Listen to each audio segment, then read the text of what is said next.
Given, and it's also Today, it's never been putting the squeeze. They make money on excessive materialism and militarism. We know full well that racism is still that hound of hell. Welcome to Now in Color, the podcast that brings stories of those forgotten in history back to the forefront. I'm your host, Sandie Chang. Today I'm joined by actor, producer, singer, all-around creative extraordinaire, Ariel Estrada. Hey, everybody. He is the producing artistic director of Leviathan Lab, a creative studio for Asian American performing artists. As of June of this year, he's also been named a 2018 Rising Leader of Color by the Theater Communications Group, among many other notable achievements. For me, he's been a mentor, friend, and a source of sanity when I think I've gone crazy, which is a lot of the times. So I'm so happy to welcome him to the show. Thank you so much for coming. Thanks, Sandie. Wow. I sound so cool. You are so cool. Thank you. I am also, just want to say that I'm also at the Tank as their marketing guy. So if you ever want to come to the Tank and take advantage of some of the free space that we give to artists there, it would be, and your listeners, if you are artists in New York City, please do come check us out over there. I love working for the Tank because in many ways, it is a culmination of many of my, many of my values over the years as both an actor and performer and producer, in that I have sidebar. I remember in acting school when I was a young one, like 20 years old, at University of Washington, and I remember one of my acting teacher at the time asking about, like, what constitutes good acting, essentially, right? And or good acting or good theater, and one of the things that I responded was just like, well, it has to be inclusive. And I didn't phrase it in that way because we weren't using words like inclusive. I can't even remember what it was. It was 25 years ago at this point. But I said something to the effect of inclusion, to which all of my white classmates, of which there were most of them, there were two other actors of color in the 14-member class. All the white people essentially said, no, art can't be inclusive. Art is, people who are actors are special. Wow. Are special, and that you have to have, there's a talent that nobody has, that only actors have, and you can't be inclusive, right?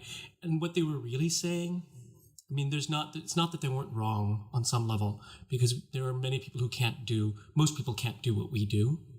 Mm-hmm. Right. But in the context, what they were really saying is that they were protecting their own privilege.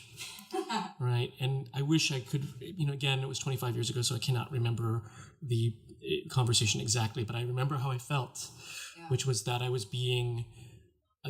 there was some resentment about me even being in the room because I was an actor of color, and not only an actor of color, but an actor of color who actually fought and said, hey, this is not cool. What you're doing with having white people who have privilege, with having me playing only small roles, and I pay the same money you guys were paying, and I was never cast except for once, I was never cast, and that was only because we changed acting master teachers, and he knew that it sucked, so he put me in something that I wasn't even with my class with. I had to move to his other class, to the class below me, in order to be able to get a role. Yeah. Right. So this is all to say that I think about race a lot, because it is, I think, the defining work of our age, of our time. Well, other than making sure that we don't all die from global warming, I think that race is the second most important thing that we need to be talking about now. Yeah. I completely agree. Yeah, and that this is no longer acceptable to have white people say that we aren't good enough. Yeah, or that we don't belong. That we don't belong, that we shouldn't be there. Yeah, and that really resonates with me, because the whole point of me creating this podcast almost was out of this like anger of feeling like I don't belong. And I'm just like, there has to be other stories. There has to be other people out there in our history that have built, this country and have been forgotten. And that's actually a good segue into what I'd like to talk about today. And then I would like to preface this by saying that I am no expert on Filipino history or even Filipino-American history. To that, I leave my much more capable colleague, Kevin Nadal, and his colleagues, who are Filipino-American historians. For those of you who don't know, Kevin Nadal, he is fantastic. Looking at his Google page here, he calls himself an actor, an activist, a comedian. I did not know that. I'm a professor of psychology. He teaches here at Columbia University. And he's a researcher and a leading expert on the effects of microaggressions on racial and ethnic minority people and LGBT and queer people. He's a wonderful Filipino scholar. Mm-hmm. I think he's one of ours in the Filipino world and in the Asian American world. He is one of our bright stars, and I have had some dealings with him, but every time I've seen him, I've just been so impressed by him and his smarts. I wish I were that smart. I can only guess at how it would be to be that smart.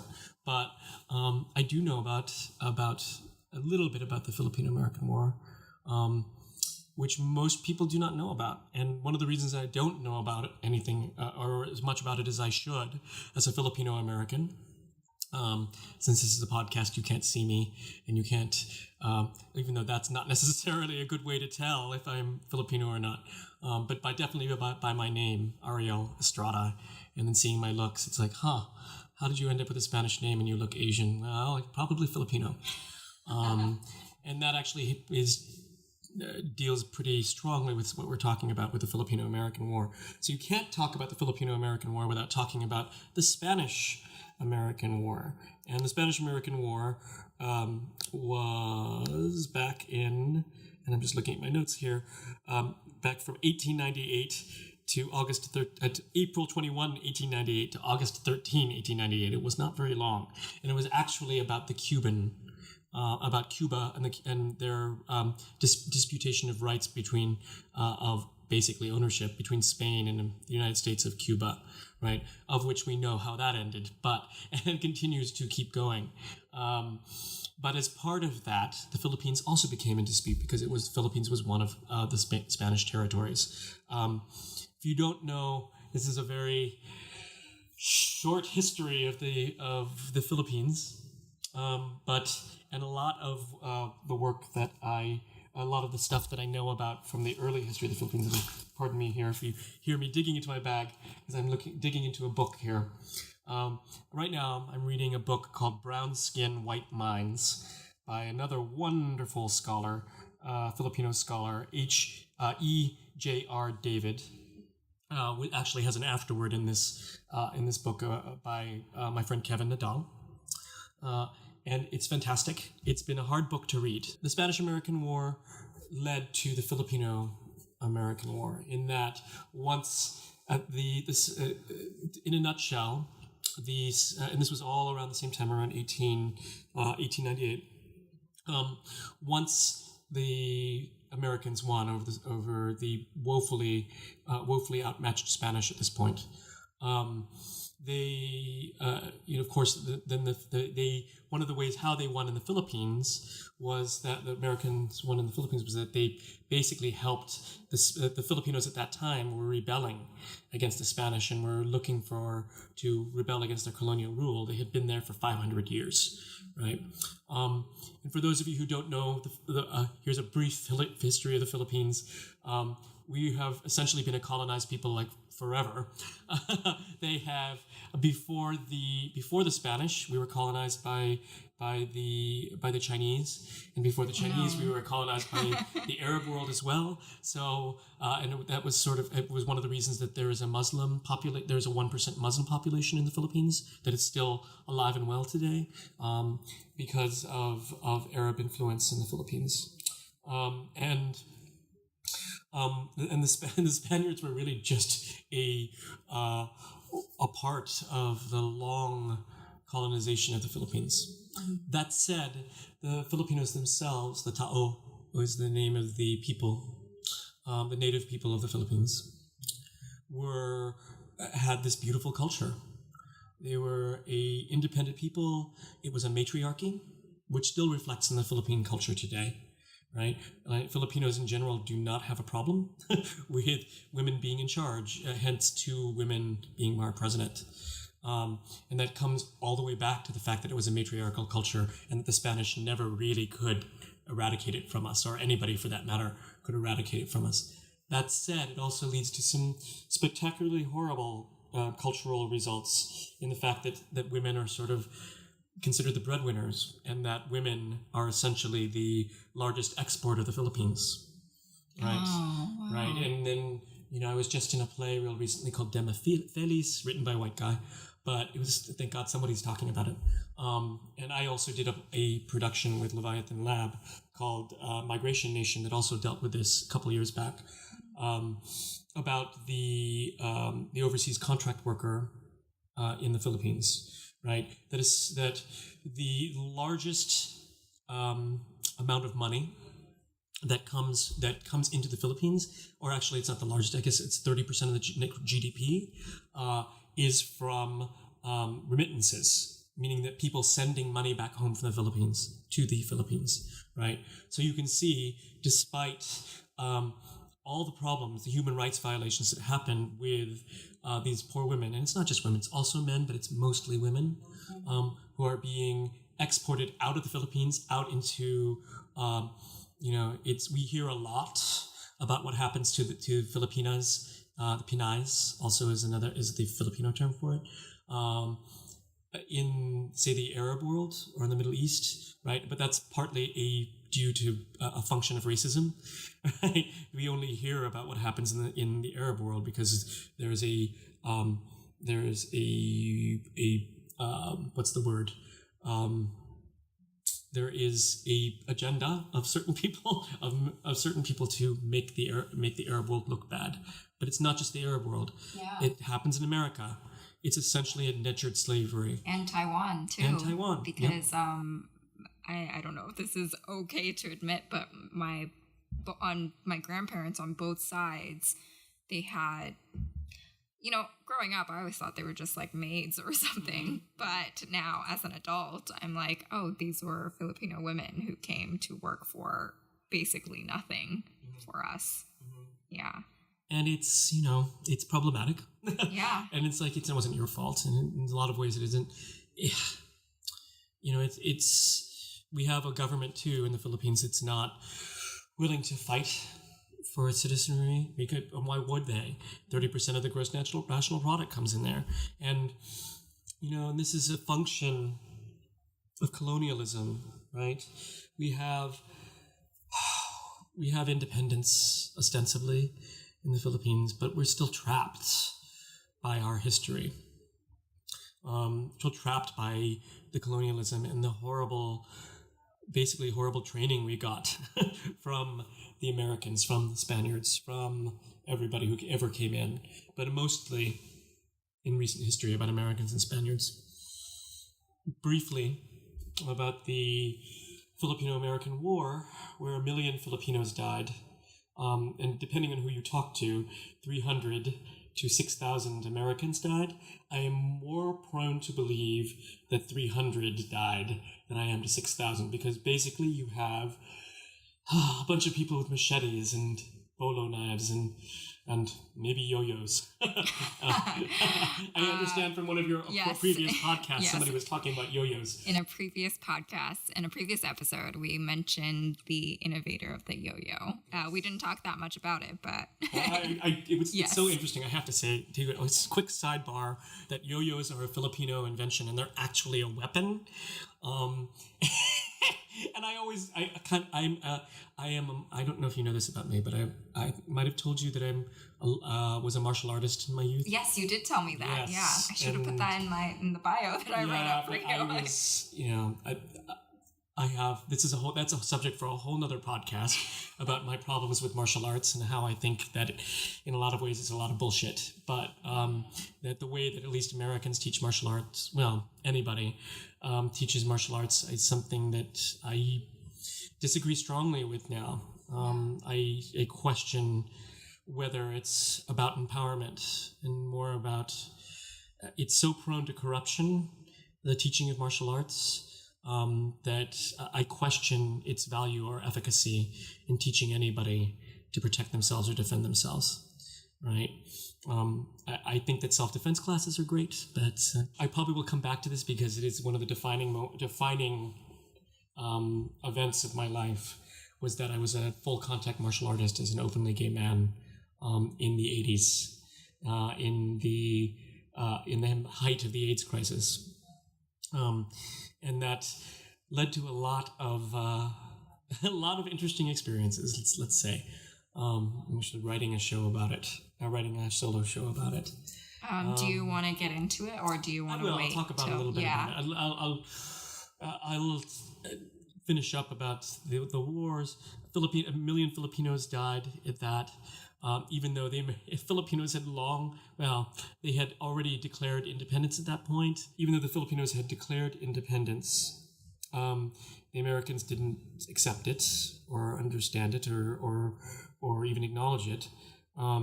They killed 1 million of us in order to quell the uprising, right?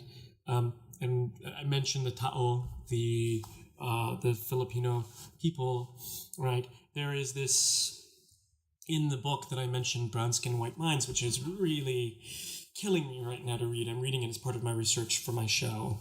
And I'm writing, just talking about, it's linking back to some of my martial arts days, but and I'll just come out and say it, the martial art that I was in was an Indonesian martial art, and it was essentially a cult. I was stuck in a cult for 20 years. And I ask myself every day, how did I get stuck into this cult? Mm-hmm. How did this seemingly educated fellow, right, who did not come from a lot of money, right, but we weren't poverty level, but we certainly weren't even upper middle class, right? My parents were nice working class people, but they worked their asses off to get me where I am, right? And I'm always ask myself, not without a large amount of shame, how did I get involved in this cult, right? Which, to be fair, was also this martial arts cult, which, to be fair, was also filled with highly educated people. It was mostly educated people.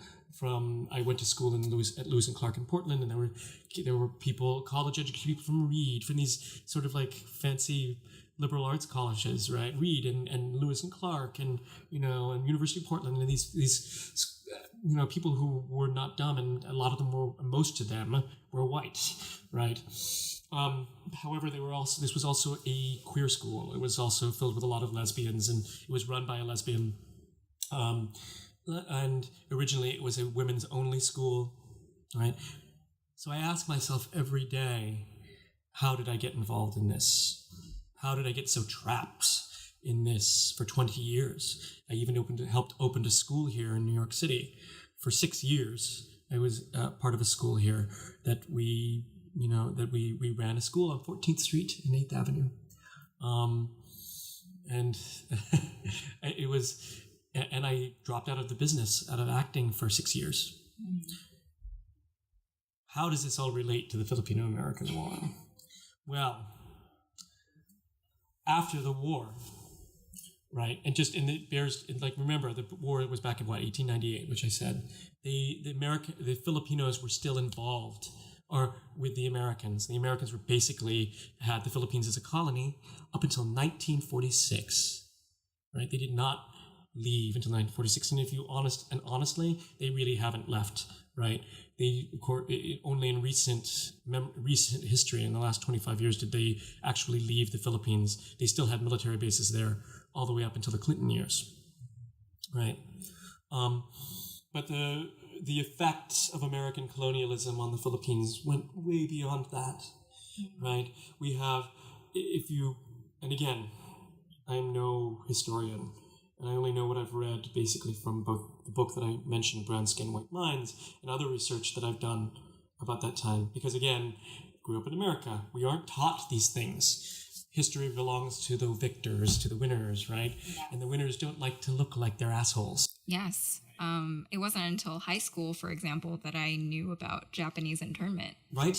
Yeah. That's ridiculous. Right? I don't know when this podcast will come out, but we're right now in the throes of the opening of Crazy Rich Asians. Mm-hmm. To me, it's appalling that it's taken 40 years, 50 years after Martin Luther King, right? That Martin Luther King and the civil rights movement, that we get an actual movie about Asian people, right? That is popular in the United States. That's insane to me. But anyway, I digress. Wait, is our dinner coming? Yeah, I'm going to pause. That's why I'm looking, and we'll continue. And we're back. Okay. Yes, we are. We are totally back, and we took a break because we were hungry. Yes, I had delicious Haitian food. Yes, if you're in Brooklyn, check out Grand Champs. So we were talking earlier about colonialism and about how it about what it's part of this, and reading this book, Brown Skin, White Minds, and some of this research about the Philippine-American War that I've been doing. It all sort of related to me asking the question, why did I get involved in this martial arts cult that I was part of for, more than 20 years of my life. I'm 50 now. And trying to answer those questions. And the simple answer is racism and homophobia. But that is, to get more deeply into that. I guess in terms of talking about of how this relates to the Filipino-American War, is that after the Americans, quote unquote, won the war after killing 1 million of us, and after only 300 people dying, and you have to imagine this war, which was only less than a week long, that these poor Filipinos. So in a week, it was about a week. Americans killed 1 million people. Yes, between the raping and killing and going in and just killing entire villages, and wow. No, the goal was genocide, right? And not unlike what they were doing, what they had done, many, not actually concurrently, but a couple of years previously to the first peoples, to the indigenous peoples here in the United States, right? And to some extent, what they were doing to the Africans they brought over, right? It was designed to obliterate us, right, and weaken us so that they could take over whoever was left, right? Kill the strong ones, kill anybody who fought, and then colonialize the rest. And how they did that, not to get too deep into the specifics, but they essentially brought over a bunch of missionaries. And missionaries don't even get me started on missionaries and what I feel like of what their role is in subjugating a people, right? But as part of that, they basically created this movement in the Philippines that insisted that somehow that mythologized the narrative of what the American and Filipino relationship was, which is not unlike what America does in other places, but essentially that America is coming in and doing such a great favor for these savage peoples. Yeah. I attended a Christian school from kindergarten to 6th grade. in California, and I remember being taught things like, Native Americans. We were just like, well, Columbus came and liberated them and gave them the word of God. He killed all of them with polio. Yes.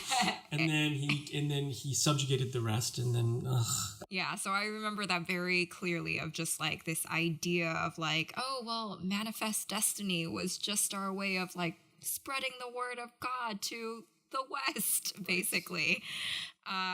So yeah, I also have my qualms with religion. I feel like I'm more at peace with it now. I used to be one of those like very radicalized atheists, I guess you could say. yeah, You know, I think you have to be a radical atheist in some level, because people are so desperate for something to believe in. For example, in the cult that I was in, I mean, it was like some ridiculous magical thinking, right?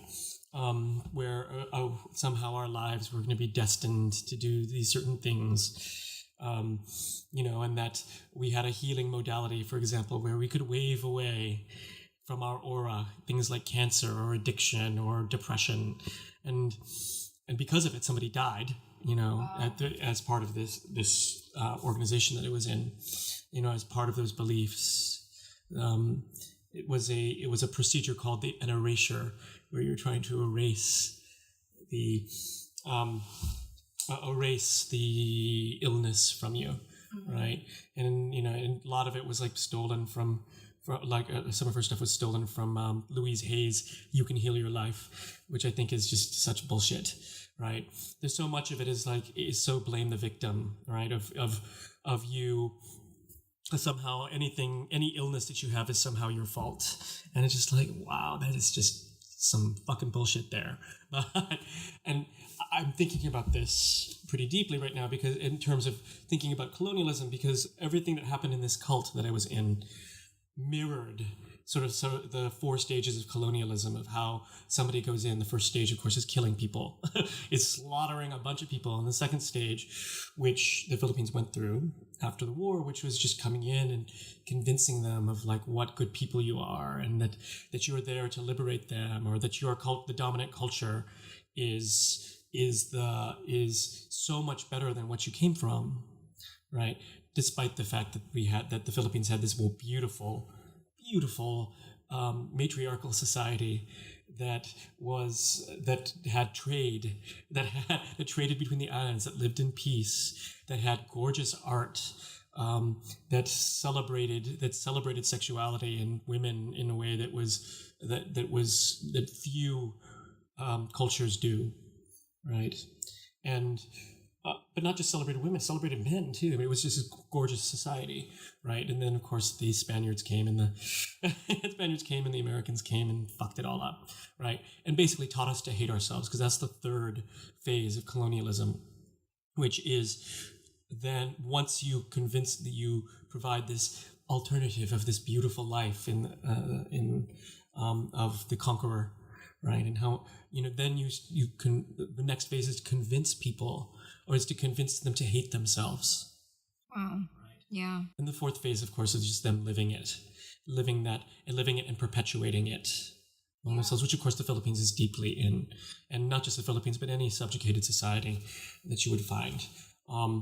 In the book Brown Skin, White Minds, again, he does comparisons of sort of post-colonial psychology of the Hispanic world, Hispanic and Latinx world, and the African American world, and comparing it to what happened to the Filipinos, right?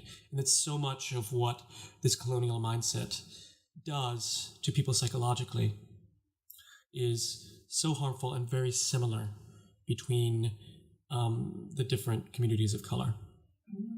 And it's maddening, because this is one of the many ways that are many answers to why I joined the cult, right? I wanted to join this cult because I was so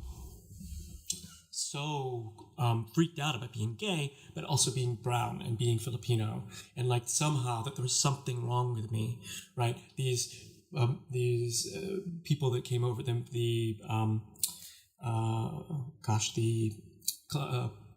all the religious folks that came, and missionaries that's it, yeah, who came and convinced all the Filipinos, and they were deeply Catholic people already, right? Because of the Spaniards, right? And the Spaniards had already done this too, bear in mind, right? But they did it in a particularly Spanish way by giving and by imposing Catholicism on us and being, and that's also another aspect of it is somehow romanticizing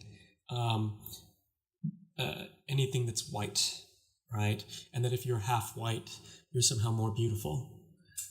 Oh, right? wow. Right. And Yeah. that, and this reflected even in my life, and you see this all the time, I'm sure you've seen it in Taiwan, but with ads of people trying to whiten their skin or get nose jobs to try to get a more Western nose. And my version of that is that my mother, when my brother and I were watching TV, she'd go like, oh, go ahead and pull your nose. Pull your nose so that it will help build your nose bridge so you have a more white nose. Yeah. Right? Or don't stand in the sun too long. I always make this joke, and it's a bitter joke. Like I'll make a joke with my friends about it's like some white guy that I am attracted to. And I'll go, I love to eroticize my oppressor. Right? But that's not that much of a joke because I've been taught every day of my life that somehow white people are more beautiful, more sexy, more something to attain to, right? And look, my boyfriend is white, right? And most of my boyfriends have been white. This is not, actually all of my boyfriends have been white. Look, I understand that somehow my attraction even has been affected by colonialist thought, right? And colonialist training and upbringing, right? And that it's only until recently, until I became even in my mid-30s, it was relatively late, where I finally realized this is bullshit. And like how much of my thinking was affected by racism and by homophobia, right? And that this is why I joined the cult, is because I wanted to destroy the part of me that was brown and gay and put it into submission because I assumed that I was somehow bad. Yeah. And the only way to control it was to beat myself into submission to where I ended up having to get where I have surgeries on every major joint. I have a hip replacement at 40. I had a hip replacement at 38. Right. Wow. At age 38, every single one of my joints has been reconstructed. Pretty much. Well, every single one of my major joints, right, has been reconstructed. I have pretty terrible arthritis in my knees and in my shoulders, right? All because I did not I hated myself for being Filipino and gay. And these things, this lingering effects of this is what happened to me. This is what happened with a educated guy. Right, and this is an argument here about the harms of being too educated. Right, I tricked myself into a hole. I somehow talked myself into this organization, which on the surface, like any cult, seems like it was doing good things. Right, this was a lesbian-run organization. They did women's self-defense programs. I started a gay men's self-defense program or LGBT self-defense program during my time there. Right. I learned things that on the surface looked really important. And some of it was. And that's the part of what's so ugly about a cult. It takes things that were really good and turn it into something really bad. Right? This is what, and it's not dissimilar from colonialism. It takes something really good and makes them turns it into something really bad, makes them those people think that they're really bad and they're not good enough. There's a wonderful web series that I did voiceover work for. It won a Webby last year called Wolf 359. And there's an episode that just, I ended up, after the episode, I ended up crying for an hour because it was so beautiful. In it, there's an AI character, the ship. The space station is run by an AI, and the ship keeps malfunctioning for some reason to the point of where it's endangering the crew. And the poor ship is distraught. She goes I don't know what's going on. I can't fix it. I don't know what's happening. The AI expert on the ship, who is also a villain, but you have to listen to the series to find out, who's also a villain in her own right. But she projects her consciousness into the AI's world consciousness, And they find out that somebody, one of her programmers, her parent, programmed into her, you are not good enough. You will never be good enough. You are terrible. Right? And you will always hurt the people you care for. And they find this algorithm in her programming. And the doctor, the AI doctor who goes in there and is like, I'm sorry, but there's nothing I can do. I cannot remove this algorithm. It is so ingrained in your personality rhythms or personality matrix. If I tried to remove it, it would kill you. And to which the AI is distraught and almost wants to kill herself. She almost turns herself off forever and essentially killing everybody on board. And she goes like, no. And she goes, what can I do? What can I do? It's like, well, you're aware of it now. Most humans never figure that out. Yeah. Right. And so for me, learning about asking these questions and writing this show that I'm writing about my experiences in this cult and why I joined it is so important, and why I'm reading this book, because it's like, there are very few white people, and even who would understand, white American people would understand the experience of being a member of a colonialized people. Yeah. In other words, being a person of color or a queer person, right? That, yes, and they sure, we have allies, sure, they sympathize, but they never really quite understand what it means to see every day white people up there, see white street people up there, to be told, to up there on screen, everywhere you look, they can hold hands down the street, all that crap, right? That you are not good enough, to be told every day you are not good enough. To have your parents tell you, even believe it, right? Because, and it's not my parents' fault. They did what those fuckers did, came over, what the missionaries came over to do, and the Americans who came over after the Philippine-American War were told to do, which is, or were told by them, which is to basically be indoctrinated. Yeah. And they were just parroting their indoctrination, right? And I look back as I'm doing the research on this for this show.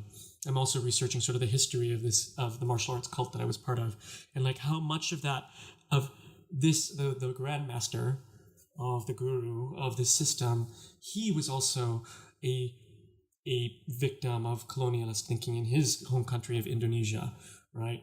And and how that historical trauma, how that intergenerational trauma carried on, and how the intergenerational trauma of the Filipino-American War, carried on through me today, to every Filipino I know today, to every person of color that I know today who's been through similar things. And every time I go to, like, I just came from the TCG conference, right?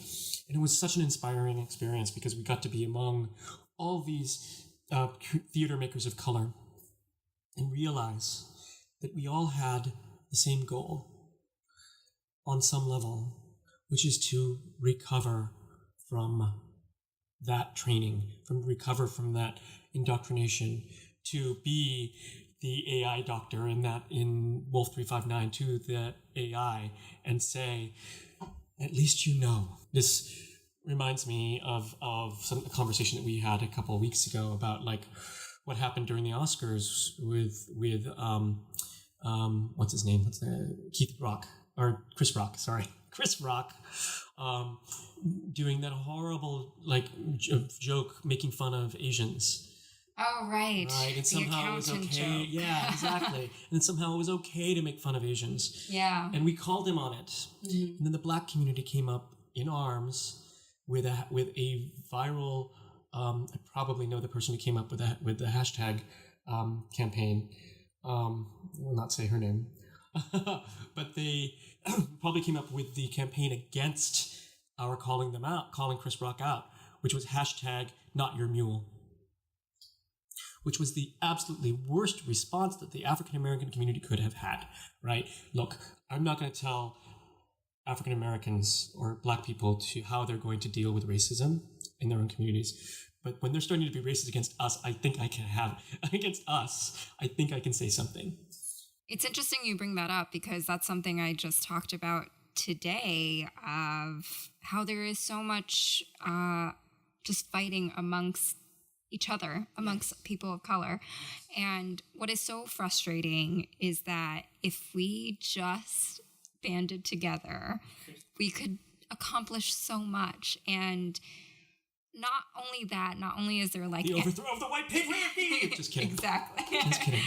But not only that, but there's like, there's also like anti-Black and brownness within the Asian community as well. Absolutely. And I call that shit out whenever I see it. Yeah, and there is, obviously there's racism against us Asians as well. And it's just like, if we could just all see that this is all caused because of white supremacy. It is caused by white supremacy and colonialism.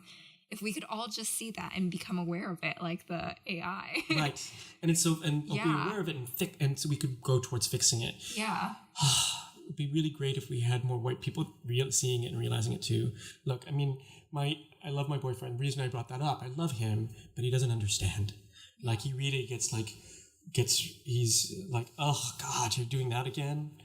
And like literally he say it in that tone.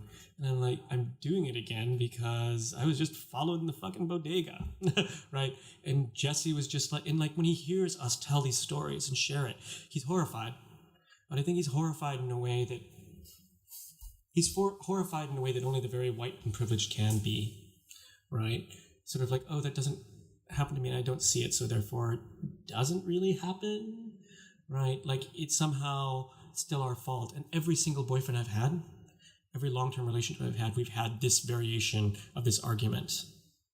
My ex-husband, who is a prominent storyteller and comedian, who has a wonderful show. There's a lot of hints about who this person is. But he and I, and he's like the most liberal, lefty guy that you can possibly meet. But even he had sort of like, oh, aren't you just taking it personally? And I'm like, oh God. Oh God. Every single one of my boyfriends I've had from age 20 to now, I've done that. And to some extent, I always wonder about that by myself. Why do I keep dating these guys? That was actually going to be my next question was, have you tried dating non-white people online? No. No, I mean, I've certainly fooled around with several, but I've never actually tried dating them, and I wonder what that would be like, right? I do wonder what it'd be like, but now I'm with this guy, and it looks like it's going to be for a long time, so, or at least for however long things last, so. Yeah. What's interesting is I have tried dating Asian guys. I've wanted to date Asian guys because I was never, people will say what they will. Like I've been online, people have like, on like those Asian American forums, actually, like we're both a part of. Those things like, can be a nightmare. Yeah, and like Asian men have taken screenshots of my profile picture and like said things like, "Oh, this is the race traitor you have to look Jesus out Christ. for," and like she only likes pink dick, or like just shit like that. Fucked. It's so fucked. I just look. That's not the way to handle it. Yes, exactly, and like, and it's really hurtful because like I don't think, again. Take it as face value. I don't think I ever only was attracted to white guys. I was definitely attracted to Asian guys growing up. And like, I've tried dating them. And like, what I was met with a lot of the times was, "You're too white for me." And I'm just like, What does that even mean? Exactly. It's where I'm just like, what does that mean? Are they meaning like you're a banana, basically? Yeah, that I'm like banana, or that I'm stupid, too opinionated or whatever. Oh God. And I'm just like, oh, that sucks. That's God. I mean, it's just like some of those things for one thing, some of those things, and look, and I get it. There is, did you see that cartoon a couple weeks ago that came out? It was pretty controversial. This guy who was trying to sort of equivocate. He was like comparing Asian racism, again, how it affects men and how it affects women. And he literally had two panels next to each other I should look it up and send it to you. But two panels next to each other about like how Asian men are seen and they're emasculated, right? Versus how Asian women are seen and how they're all these stereotypes that are assigned to Asian women, that they're ice queen, dragon lady, whatever, right? Or somehow submissive Asian, submissive Asian girl, right? And those, right? And he equates the racism that sort of like the anti-Asian men, racism that some Asian women do against Asian men, right? And he equivocates it that with how Asian men treat Asian women, basically raping them on either physically raping them or abusing them or whatever, right? And somehow equivocating that those two things are the same. Look, the way that Asian men are treated is bad. Yes. It's bad. We are emasculated, and we are not treated well in media. We're seen as the geek. We're seen as like the nerd, all those things. But it's not the same as being raped. It's not the same as being physically abused or mentally abused. And what Asian men have done to Asian women, right? So it does not, it does not trump what the sexual discrimination that Asian men experience is not trumped does not make us equal to being raped and murdered because you're a woman. Yeah. Right. And and again, and like going back to some of the problems that colonialism have done to the Philippines, right? Yeah. It's not a coincidence that all these crimes are happening mostly to women, right? That there's any number of stories of women in these countries that they're in being raped and killed and thrown on, literally one being thrown in a garbage dump, right? Yeah. Right, because these owners, basically slave owners, can. Yeah. Right, and it's not a coincidence it's happening to women, primarily, right? And, and this is, I throw up my hands sometimes and figure out what are we going to do. There's just so much, right, of what to fix from colonialism, right? Because with colonialism, it's, to me, that is sort of an overarching thing that overarching sin that incorporates homophobia and sexism and violence against women and racism, right? And it's this handy thing that basically people in power use, that they use all those things as weapons to keep us down. When we bring women down, it brings men down too, and men and all genders in between. Louder for the people in the back. Right? Yes. When you treat women badly, it affects men too, and men badly, and every gender in between badly, right? And similarly with colonialism, right? It's not, we suffer, clearly, people of color suffer, and suffer not in horrible ways through sexism, racism, homophobia, all the isms, right? But white people are affected too. We are not the people we could be. They are not the people we could be.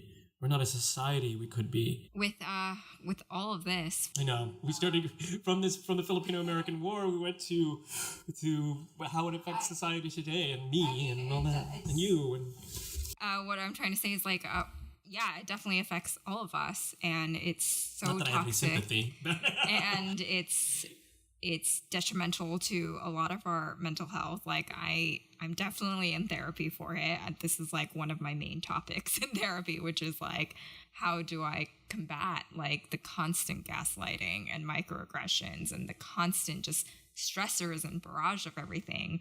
Like I don't even know how to cope with it. So like and you've been through what sounds like hell and back, basically. I joined a cult to try to deal with it. So what would you suggest that we can do before this all goes this and this? I really wish I had an answer. I mean, one of them is look, not everything I learned, and again, this cult took something good and turned it into something terrible, into a tool to be able to basically grift money from people as a pyramid scheme, right? Incidentally, she got hers, like the leader of this cult eventually got hers, and she was indicted for tax fraud, which is how she finally at least sort of went down for now. Unfortunately, she did not go thrown in jail, which I wish she had, because unfortunately people like that and people like Trump, that's what they do best, is survive. right? They survive. No matter what, they survive, which is one of the reasons I'm not that, very briefly, I'm not that hopeful, or that I'm having realistic expectations about what will eventually happen to Trump. Because, again, what parasites like him do is survive. And he will probably figure out a way out of it. A way to stay out of jail, a way to not ever have to pay for anything he's ever done, right? And, which is horrible, but it's also sort of life, right? And, which I hate saying. It's so sad. I'm just like... I hate saying it's sort of like, okay, just have to reconcile myself that, like, sometimes the bad guys win, right? Yeah. And, to answer, that's part of your answer to the question is sort of like, okay, yes, sometimes the bad guys win, but you have to win where you can. The good guys have to win where we can. Mm-hmm. And little things like making the art that I make, like helping every spring, a new crop of Asian actors comes out from grad school traumatized because fucking grad school programs in acting are still white as fucking hell and haven't changed in literally 2 decades that I've been out of school. In fact, in many ways, they've gotten even worse because they've gotten better about being commercial, about getting their alumni into TV and film, right? So if anything, the racism has gotten even worse in theater training, and I highly recommend going to Howl Round to your listeners and looking up any of your actors in there or any artist. Actually, it's not just for any artist. I think anybody should read it because it is a primer. It talks about how to decolonialize theater training, right? But as I read through this wonderful stuff by my friend Larissa Fasthorse, a wonderful indigenous person, active theater maker and activist, and many of other of my colleagues, in it, they talk about like looking at an organization or a theater training program and see where is your white privilege? Where is white colonialism coming through? It's like, why are you using all white playwrights? Why is Shakespeare considered the pinnacle of theater when someone like Chikamatsu, for example, from Japan, who was Japanese Shakespeare, did work almost concurrently with Shakespeare, and somehow through the zeitgeist of the time, the Renaissance, was able to also examine many of the same things and have really complex characters and really change dramatic structure. At the same time Shakespeare was. We hear about Shakespeare, but we don't hear about Chikamatsu. Yeah, right? I've never heard of him. Yeah, actually. He's wonderful. I'm going to be hopefully doing a project with my friend Ako Dax with her theater company in the spring. Doing one of those plays. They were the Japanese puppet plays, the bunraku, full body puppets. And they used to do these wonderful plays about the Japanese aristocracy, but then also talked about Japanese common person at the time. And it was fascinating to read the plays because you really get just like when you read Shakespeare and you can see what it was like in Renaissance England at the time. You can also see what it was like in Renaissance Japan at the time through reading of these plays and what people were thinking and what concerned them in their hearts. And it's beautiful. Wow. But why don't we just study that? Or why don't even, all those wonderful, all the wonderful plays that, oh God, I'm blanking on his name right now, that Cervantes wrote. Beautiful Spanish plays of the time. But we don't study Cervantes, we study Shakespeare, Yeah. And it's just, look, I love Shakespeare, but it is a function of white privilege and white colonialism in the training. Now, it's a primer, though, when you read that article, and I recommend it for anybody, even if you're not in theater, to read it because it's a primer about how to look at your organizations and see where you are not, where the organization assumes white privilege. Mm-hmm. And through the assumption of white privilege, also have the assumption of the inferiority and the non-privilege of people of color, right? And it forces you to take a good hard look at your organization and see where that is. I mean, that's basically how I fight. Because there's like these very low, I can only do things at the community level, right? And yes, I'll donate to as many, I'm poor, so donating to I try to donate as much as I can to particularly now with the midterms coming up. Go vote, everybody. Convince your friends. Please vote. Please, if you're a Democrat who sat out the last election, don't do it. Please don't do that, because look what happened. We have a racist, sexist jackass who we are, by the grace of God or whatever, we have not been killed yet. Go vote. Go vote, because it's that important. This is the most important election of our lifetimes. It's not hyperbole. It's, if we need somebody to curb 45.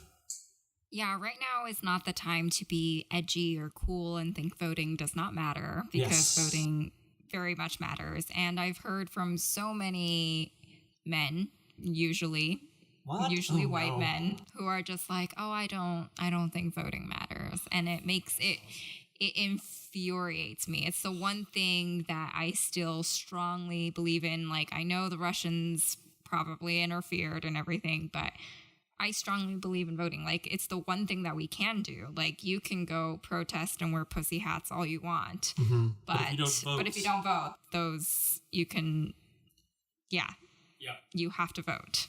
Right. Please do that.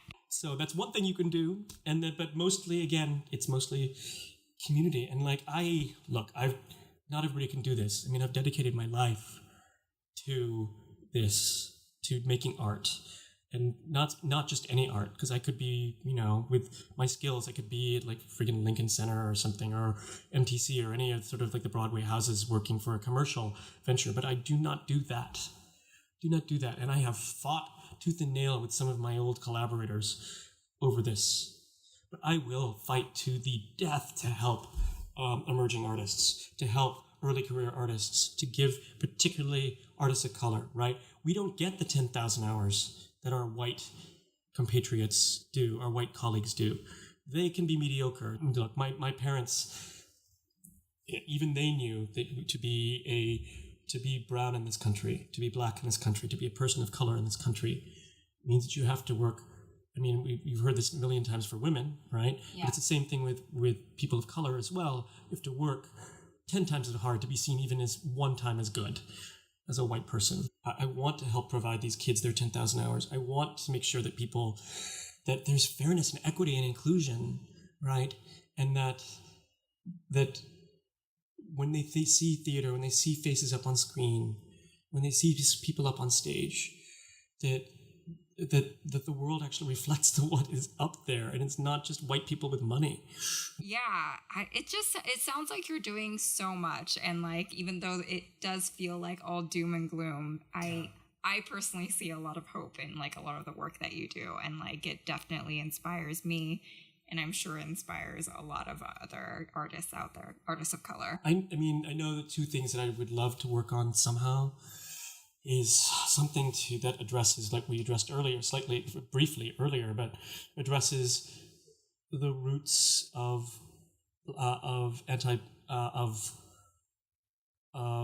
both anti-Asian and anti-Black thought against each other, right? Traditionally, the Black and Asian communities have had a lot of strife in between them, right? And one of the reasons that strife is back to colonialism, but it's a function of colonialism, right? To pit the people that you're suppressing against each other. I don't know yet, but I want to do something where the playwrights are in conversation or something, right? Because I think it's something that needs to be talked about, because we're in some pretty dismal times at the moment.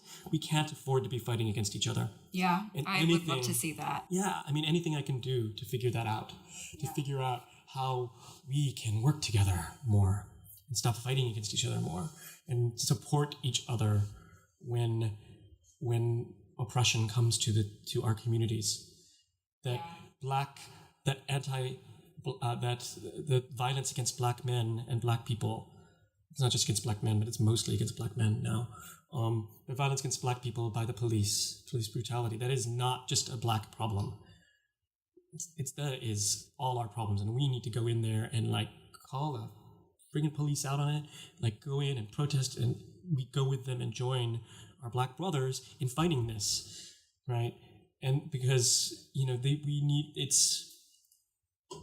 and join with them in a way that makes them comfortable, right? However, and they get to call the shots because they should.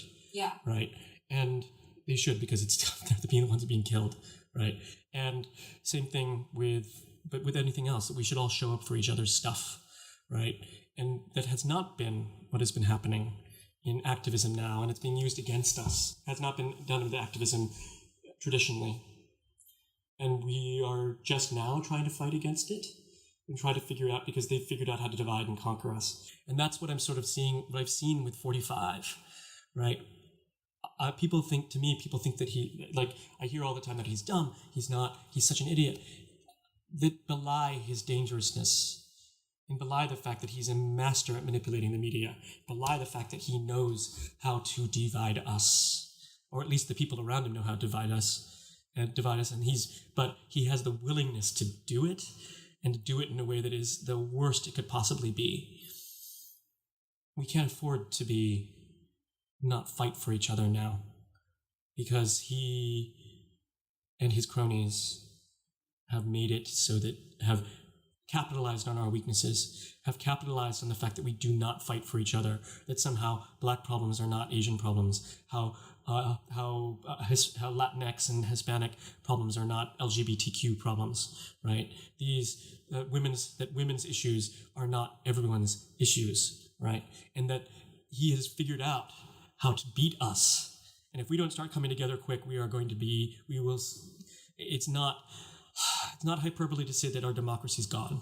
Yeah, I mean, that is a wonderful call to arms, is to fight together. And that's something that has been a lifelong struggle for me too, because I've always felt really alone, like even in the Asian community, because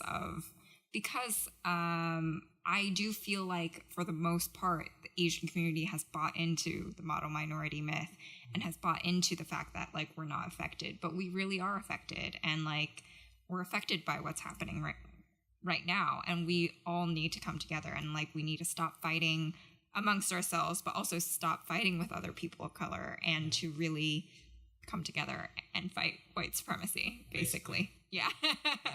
My only response to that is sort of like to be gentle with yourself, and to realize that maybe that some of what has happened to you is just also another effect of like colonialism, and like sort of like thinking that one of the aspects of colonialism is to make you hate yourself, right? And to make us hate each other, right? And that we somehow see that we're inferior, feel at heart that we're not good enough, right? And I would just say to be gentle with yourself and to look at that. And if people have bought into it, probably not wrong. You're not wrong, because again, that's a function of colonialism, right? You buy into it. As you can tell, my experience in the cult was like the formative experience in my life, even more. I mean, that's a huge experience, and I don't know how to say this without sounding like I'm honored that you've shared this with me, actually. And I'm sharing it with everybody soon. Yeah. My show, if I can ever get it written. Yeah. It's so hard to write. Oh my God. Thank you for sharing it. You're a writer, right? Yes, I am a writer. I don't know how you writers do it. This is so hard. It's very hard. Even just carving out time during the day to write. It's a struggle. I met with a friend of mine to do a writing date. Yes. I mostly read the book in preparation for this today and tried to write. I think I wrote maybe 3 sentences. Yeah. It was like not even complete phrases. Oh, so basically hard. You're a writer. That's the process of writing. But then I don't have the discipline yet to be able to do it every day. Yeah, it's very, very hard. Writing is so hard. I'll go to the gym every day, but like trying to get myself to write every day, it's like torture. Because partly too, it's just like anytime I write about this stuff and I actually get something written down, it's so traumatizing because I brought up all these memories and stuff that I can't write for another 3 months, right? Which is, of course, the wrong impulse. I should be just writing little something every day, and I've heard that endlessly, right? But, it will come to you. I hope so. It does. Yes, I've been talking for 3 hours. My God. Because we've talked about a lot of doom and gloom and the world ending with colonialism, this has been brought up in many other episodes of what would we do in either a purge-like scenario or a zombie apocalypse, which seems to be the theme in all of my episodes so far, because it seems like the world is ending for a lot of people. It's so funny because we were talking earlier before we started recording about my friend who wrote this wonderful play, or this wonderful musical, excuse me, about the second coming of Jesus Christ, right? And in it, the rapture happens and only the assholes got taken off the planet. Like, all the assholes went to God, with like all the racists and like the racists and sexist and like horrible people who were built to oppress people, right? And like all the fun people, like Jesus and his lover, the son of Satan, Damien, stayed on Earth and had a good time without Satan or God controlling them. Needless to say, this musical has not been produced that much, even though it was wonderful and won a bunch of awards at the Fringe Festival that year, because it was truly wonderful, and well sung and well acted and well written. So what would you do during a purge-like scenario or a zombie apocalypse? It's interesting. It seems like purge is about to come. Maybe. Hopefully it won't be us. But so what do you think is going to happen? Purge as in the movie, The Purge. The Purge. I prefer to think of it as what happens at the end of... I prefer to think of it what happens at the end of my friend Eric's play, with the rapture happens and all the jerks leave, right? But, and that it'll just... And somehow we'll be able to figure it out. If it happens, I hope that the first thing we do is get rid of capitalism. Get rid of capitalism. During a zombie apocalypse? During a zombie apocalypse. Well, I'm hoping that the zombie apocalypse only eats assholes. I mean, by assholes, not the actual assholes, but assholes as in jerks, right? You have very wishful thinking. A lot of my guests, and myself included, have said we would just lay down and die.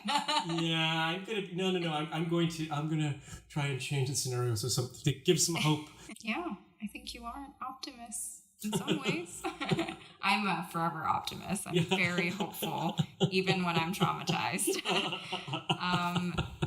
Yeah, I think that's a good place to end. Yeah. Where it's just like... Sorry, I was talking like a story. No, don't apologize. Yeah. I'm just saying that, like, you know, even with all this, like, terrible colonialism that happens and, like, it takes over our lives, it traumatizes us, I think there is still hope that we can choose to be good people and choose to keep fighting. Yes. Because that is what matters at the end of the day. So, yeah. Thank you so much for coming. Thanks, everybody, for listening. Thank you for sharing your story. Yes, and listening to my rant about martial arts cults and wars in the Philippines. I love it. Thank you so much. All right.